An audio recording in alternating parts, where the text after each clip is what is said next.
Previously on the True Blue Challenge. I partied in the Japanese 80s festival, suffered from a skillless issueless relapse, bought a Miata in Mariner Blue, took on the Spider and Roadster event, and set my sights on the FR Challenge. With that have been said, I welcome you back to the world of Gran Turismo. The first event was held on the remarkable city of Seattle, bathed in the setting sun.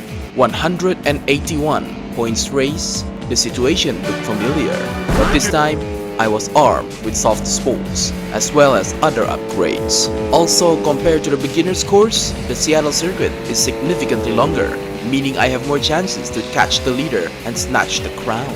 I utilized the curbs to overtake the G35.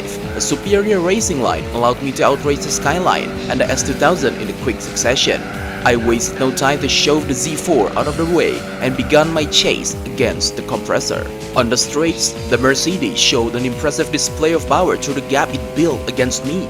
Just like in Spider and Roadster, my chance to win would lie on the corners. The soft spokes allowed my Miata to take the corners smoothly, closing the gap one turn at a time. On the final turn, I have finally claimed the golden trophy, but the compressor refused to go down without a fight. I swiftly moved in defense, thwarting my rival's offense on the straights. From how the gap was closed with each turn, I realized the Mercedes was not very good at handling corners, and I could use this to my advantage. I tried strengthening my lead on the following corners, but it was not enough to prevent the compressor from attacking at the long straights. I defended my post again. Once we entered the twisting turns, the compressor's windows of attack gradually decreased as I increased my lead with every turn. I finished first and scored a personal best of 181 points on a single A-spec race. The next race was held on a Tsukuba circuit. I felt menacing vibrations as another compressor in a different color made an appearance. Should I win this time, I would be awarded 188 points, a testament on how difficult this race would be. I took on the G35 and the FC from the outside, but I could not afford to relax as the map showed the compressor had begun to build a gap. In contrast, I used the curbs to take the Sylvia from the inside. However, I was once again reminded of the nigh unfair disparity of power as the Sylvia powered through me on the straights, an unfortunate event I soon corrected with, precise maneuvers. The Sylvia did not let up. The battle for third continued. I braked much later than the Sylvia and managed to finally secure third. I sent the Miata over the turn and gotten the Fair Lady out of second place. I managed to close the gap, but the compressor easily rebuilt it on the straights. The final lap was upon me. If I wanted to win, I would have to make a move and overtake the compressor as soon as possible. Fortunately, I still have the edge in cornering, but I'm running out of those as we're rapidly approaching the last sharp turn of the race. If I didn't overtake the Mercedes there, all hope would have been lost. I braked late and managed to snatch first place away from the rivaling Mercedes. All I had to do then was to defend my position with all I had. The compressor missed the chance to regain victory as the nightmarish straights was through and had to be happy with second as I finished first, etched yet another personal best of 188 A-spec points. The special stage with 5 race was up next. Right outside the tunnel, I slid past the SL500. Unlike the last 2 races, the compressors seemed to struggle in building gaps, probably due to the multitudes of sharp turns the track featured. I took on the Sylvia and at a single corner, climbed past the BMW and the Infiniti, gaining P2. The compressor might have tried to keep its lead on the brief straights, but a series of corners pulled me close.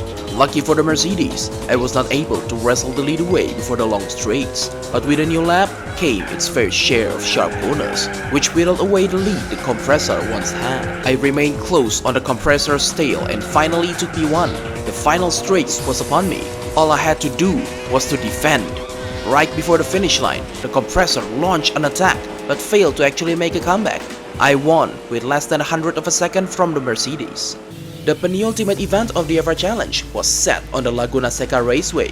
This time, the grid position was more advantageous as the compressor was placed at 5th instead of 1st. I took on the compressor early and climbed up to 5th. I cleanly moved through the Sylvia to P4. The Nissan might have made a brief comeback, but with yet another clean and precise movement, I took 4th back.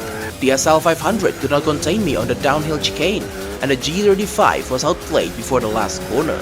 The BMW was overtaken on the last corner of lap 1. As much as the hatchback tried, it was still no compressor.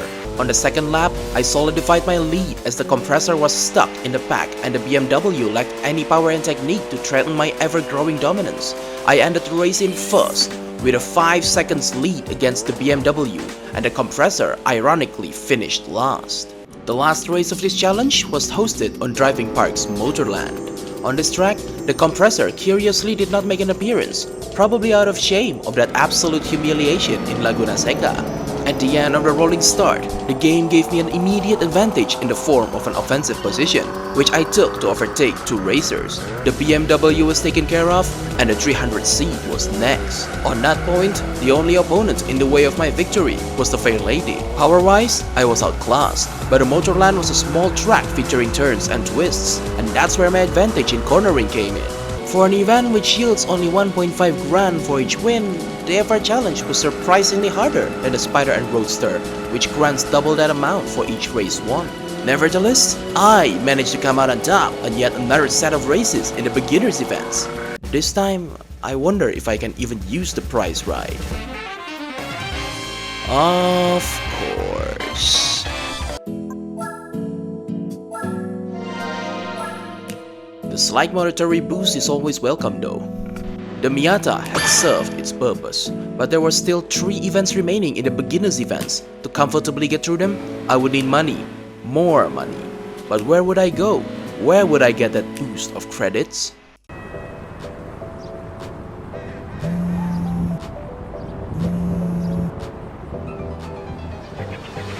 Yes, sir? Hey, heard you finally turned things around. Congrats! I just want to tell you I got a pal of mine in Mazda who's running a Miata Only Championship. When he told me all about that, I immediately thought about you. Go give it a shot.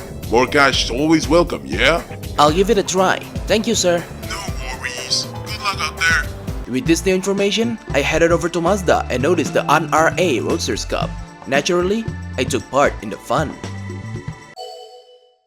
The first round was held on the east short course of the twin ring Motegi. As expected, the race was filled with Miatas coated in mostly variety of colors. Late braking proved to be a useful technique, as I overtook the green and purple Mazdas in quick succession. I used this technique again to take third. I tailed the yellow MX-5 to reduce wind resistance and used the first lap's last corner to gain P2. The white Miata leading the race might have built a considerable lead, but this is one make race. I don't think that Miata will terribly overpower mine. A thought proved to be true as I raced past the rivaling Mazda. My MX-5 proved to be competitive even on the straights and finished first, securing the early lead of the tournament. The next round was held on the capital city of Japan, Tokyo. Now, if experience had taught me anything, it's even if your car is faster than the competition in terms of performance, weaving through the traffic of rival racers proved to be a nuisance, as the opponent in the first place would tend to blast off as nothing holds them back, and it would require a considerable amount of time for me to gain first from such a situation. So, I opted for the qualifying session, masked as practice as the race only has 1 lap. On the practice session, the white Miata fiercely dueled my car. You wanted to play? Let's play! Forgetting we are yet to race for real. From a technical standpoint, my qualifying lap hasn't even started. As soon as it started though, I put this upstart in its place through sheer focus and skill. And look, first place. As soon as I reached my objective, I quit the qualifying sessions and headed to the real race. With me on pole position from the get-go, my job description for this race was simple. Defend. No catching up to abnormally fast racers, no being blocked by slowpokes, just me and the track, with a bunch of cars behind trying to take his luxury away. Imagine my shock as a green Miata actually managed to swipe away first. I fought nail and teeth to regain first, which I did right before the last hairpin. I managed to end the race in first, and thanks to the white Miata fumbling it on this round, I led the championship by more than 10 points. The Clubman Stage Route 5 was up next. It was a short track, but there were 2 laps we had to complete to finish the race. I thought that was enough for me to climb all the way to the top. I felt chills running up my spine as I realized I have failed to gain a single position over half the first lap. In the tunnel, I overtook the green Miata and the purple one right outside of it. I got into the podium spot at the cost of the car sliding to the wall. There was no chance. I had to be happy with third. At least I'm still leading in the championship. This is why you qualify on short races. The semifinals was hosted on Tsukuba circuit. It's a relatively long track with 3 laps. This time, I was almost certain I would have enough time to get first from last. I weaved through the green and purple Miatas, and despite the purple Mazda's attempt to run me off the road, I persisted with only 2 wheels on the asphalt. The white Miata built a strong lead over the straights. I fought back by late braking into the first corner, gaining third and shot past the yellow Mazda to stage a face-off against the leading Miata. On the straights, the race leader's car proved to have a little bit more of juice compared to mine, but that was nowhere enough to shake me off as I remained hot on the trails. I managed to get through the Miata and defended my spot, securing 10 points and another gold into the record books. With only 1 round remaining and exactly 10 points of advantage, all I had to do on the final race was to not finish last. But surely, I can do better than this baby-level, juvenile objective. I took on the trial mountain. I sped through the green Miata, handled 3 other Mazdas in rapid successions, and soon dueled the white MX-5 for the lead. I had taken first, but the rivaling Mazda refused to let up, and he would have gotten me too had it not for the corner. This time, it was my turn to set a huge gap between me and them.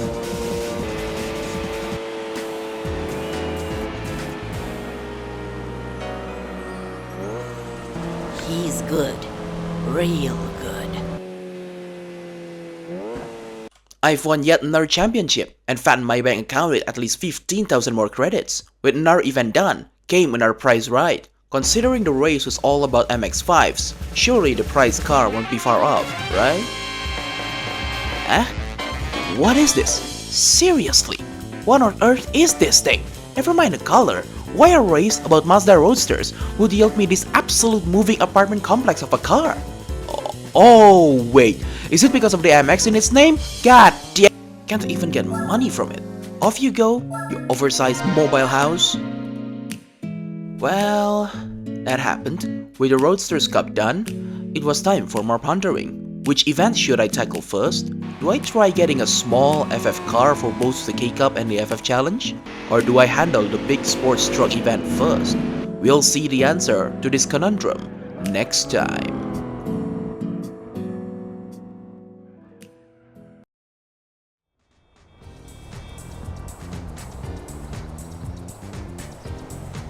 Man, I still cannot get my head off that championship. I never thought anyone could beat me that badly. Too bad he rushed off as soon as he got the prize right.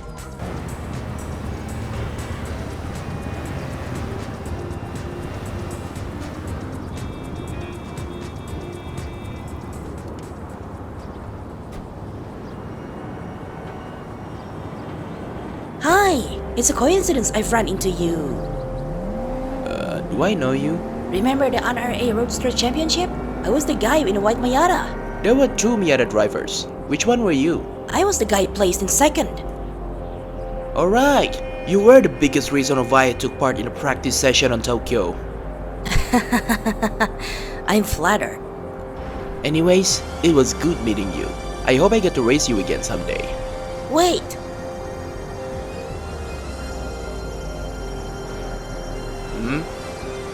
Can we exchange numbers? I'd like to learn about racing from you more. Sure, but no promises on replying. My schedule's quite packed, you see.